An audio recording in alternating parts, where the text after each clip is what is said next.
Hey everybody, so today we're going to do some driving here in my 2025 Ioniq 5 utilizing my Comma 3X running the latest version of Sunnypilot, which is a fork of OpenPilot for the Ioniq 5. I always mention this device, but you guys have been asking for an updated video since I haven't shown it since I got rid of my 2022 Ioniq 5. So what we're going to do, we're going to head out on Interstate 95 on my way back to my house from almost the New Hampshire line. And I'm going to show you guys how capable this system really is. This is the old version of the Comma device. They have a Comma 4 now, which is much smaller. It doesn't have as large of a screen, and it does sit more flush to the windshield, so it doesn't really block your line of sight nearly as much as this one does, but I'm just having a hard time justifying spending $1,000 on a new device, which basically does the exact same thing as this one. And honestly, I kind of prefer the larger screen, I think, but I haven't used the Comma 4, so I can't really comment too much on that. The Comma 3X is a smartphone-sized device that mounts to your car's windshield.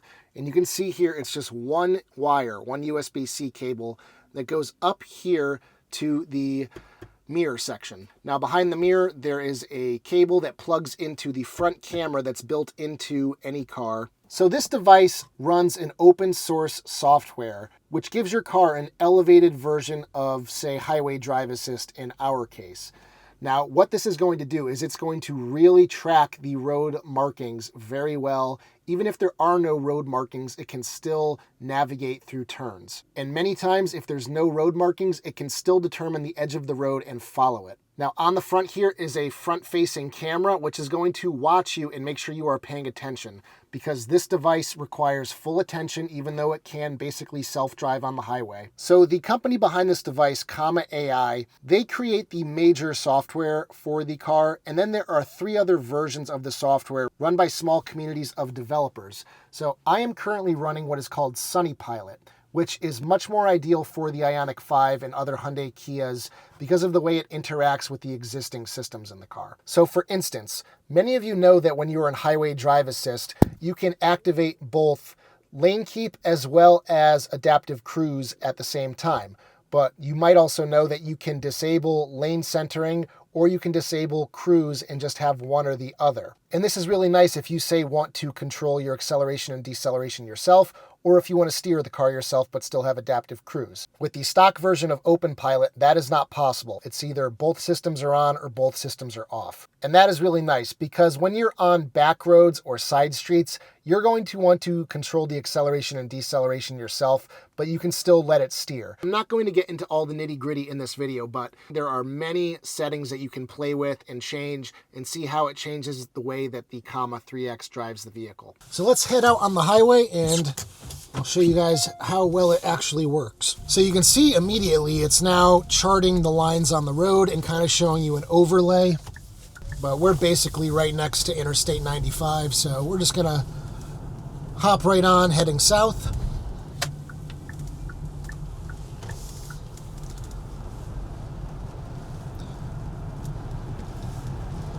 We can actually activate it right now.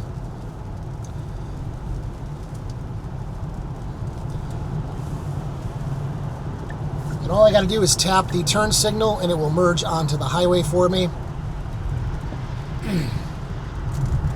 So what's really cool about Sunnypilot is, unlike other versions of OpenPilot for the Commas, this one allows you to disconnect radar adaptive cruise control from lane keeping.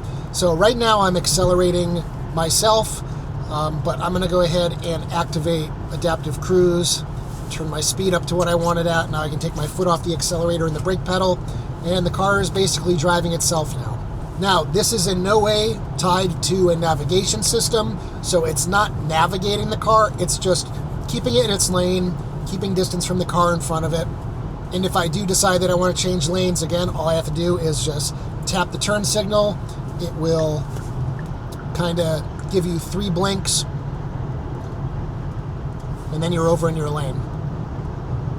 I find the lane changes with Comma are much smoother than the built-in Hyundai highway drive assist. When you're using Hyundai's built-in system, it's really aggressive to move over really quickly, and then it seems like it's almost going to move into the lane next to the lane you're trying to go into, but at the last second it really kind of just jerks the wheel back heading in that lane. So in that regard, I think the Kama does a much better job than Hyundai's. Now this is more or less a hands-off driving experience. Unlike with HDA, it will nag you to put your fingers back on the steering wheel, which with the 2025 here, all you have to do is rest a finger on the steering wheel because it is capacitance-based. It's not torque-based, so you don't have to apply a torque to the steering wheel. So with that system, you can literally just go like this, but here you can be completely hands-off. Now, every once in a while, it will say, put your hands back on the steering wheel. I believe that's if it senses you are not looking forward. So yeah, you are going to have to still pay attention. This isn't go to sleep while you're driving, but you can take your hands off the wheel. I usually just keep them on my knees.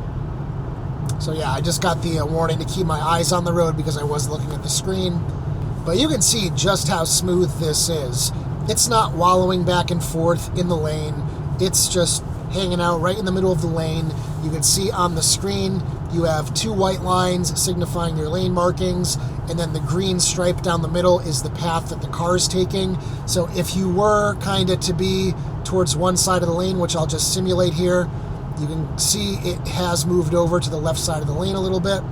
And if I do let go, it will then recenter the car in the lane. So we'll do another lane change here.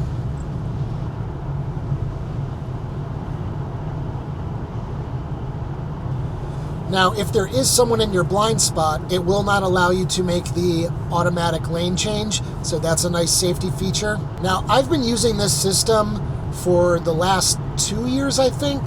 I did use it for about a year on my 2022 Ioniq 5. I put thousands of miles on it with that car. We did one long road trip down to Richmond and North Carolina for the Ioniq Rechargery kind of grand opening at the Apex location. So I drove the car down there, basically used the Kama 3X the entire way, and it made the drive so much more pleasurable. You don't feel nearly as tired when you get to your destination. You can see right now we have a car right next to us. It is biasing itself a little bit towards the left side of the lane, just in case they swerved over or anything. But now that we're about to pass them, they're no longer in our blind spot. The car is kind of recentering itself in the lane, which is nice. Some of you might be thinking right now, what if the car just decided to jerk the wheel 90 degrees and shoot me off into the woods over there? Well, there's settings within the Kama 3X that do not allow that to happen. So if the car is at a certain speed, right now we're doing 73, it will not allow the steering wheel to turn more than a certain angle. So it will give you time if that did unfortunately happen, which in the 2+ years I've been using this device has never happened. It will give you time to react and counter steer. But like I said, never happened, knock on something. The first few months of using the device, I was much more hesitant about keeping my hands off the steering wheel, but now that I have thousands and thousands of miles using this system, I have almost full confidence in the system that it's going to work as I expect it to. I've never had it just cut out or stop working or anything. Now, in the hotter season, the summer, the device can overheat, and it will give you an overheat warning, and it will not work at that point. The number of times I've had that happen are very few and far between. And with the Kama 4 now being a smaller kind of chassis, it's probably less likely to happen because it has less surface area getting cooked by the sun. But you can see we're doing a nice long turn right now, and it's handling it perfectly well.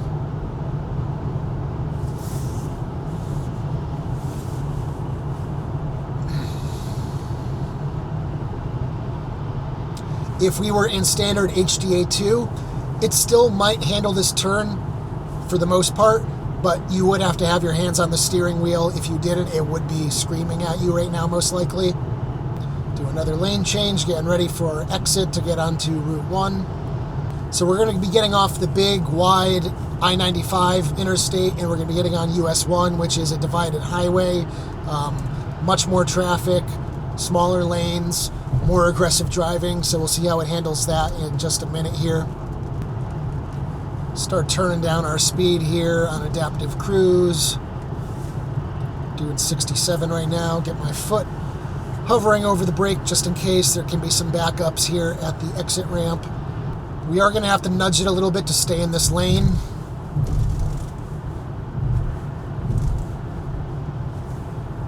But now it will take the exit ramp here. So I'm just using one finger to dial down our speed. We'll go down to 55 because the speed limit here is going to be 50. And you can see it's taking this pretty curvy exit ramp, no problem at all. This road here, Route 1 through Saugus and Peabody, is just the worst. I literally hate driving this road. You have some freaking moron here just driving in the breakdown lane. I took manual control there because this person's an idiot. So you can see even where there's not lane lines, it still projects where the lanes are supposed to be. So even if the lane lines aren't perfectly painted or if they're completely absent, you don't really have to worry about it too much. Kind of a blind hill here. Still handles that just perfectly fine. Gonna move over here now that we've got a gap.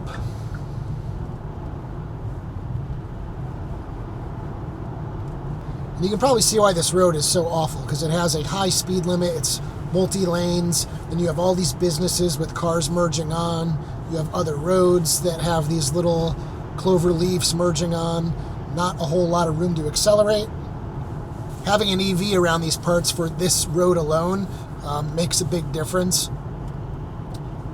So in about a half mile, we're going to be getting off this road here, getting onto some more side style streets.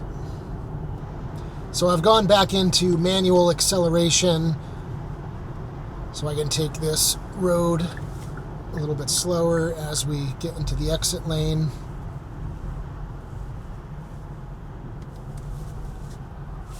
And you'll see this first turn, it says take control. And yeah, it wasn't going to handle that tight of a turn, but it was pretty close. Now, if you do take control, it still keeps the system engaged. You don't have to reactivate it, which is nice. So this is now going to be a relatively low speed limit road. It's 35 and then it goes down to 25. See, it's taking these relatively tight turns, like no problem at all. This is probably the tightest turn on this road. Did a pretty good job. This road is mostly straight the rest of the way, so shouldn't be too much for it to handle. This road here is pretty twisty.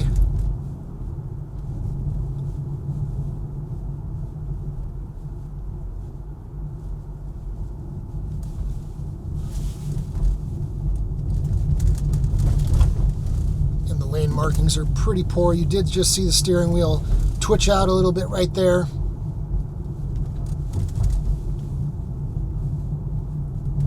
If I do see a giant pothole, I am going to steer out of its way.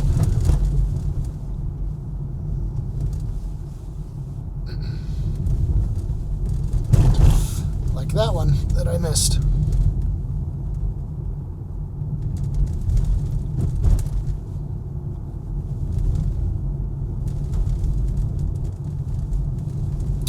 But yeah, we're approaching the apartment, so I think we'll call that a test.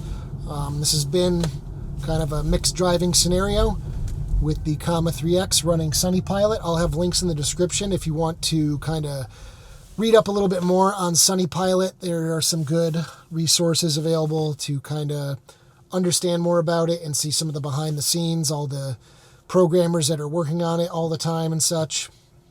But yeah, hope you enjoyed this video. If you did, give it a thumbs up. Make sure you hit that subscribe button for more videos like this. And as always, I will see you guys in the next one. Take care, everybody.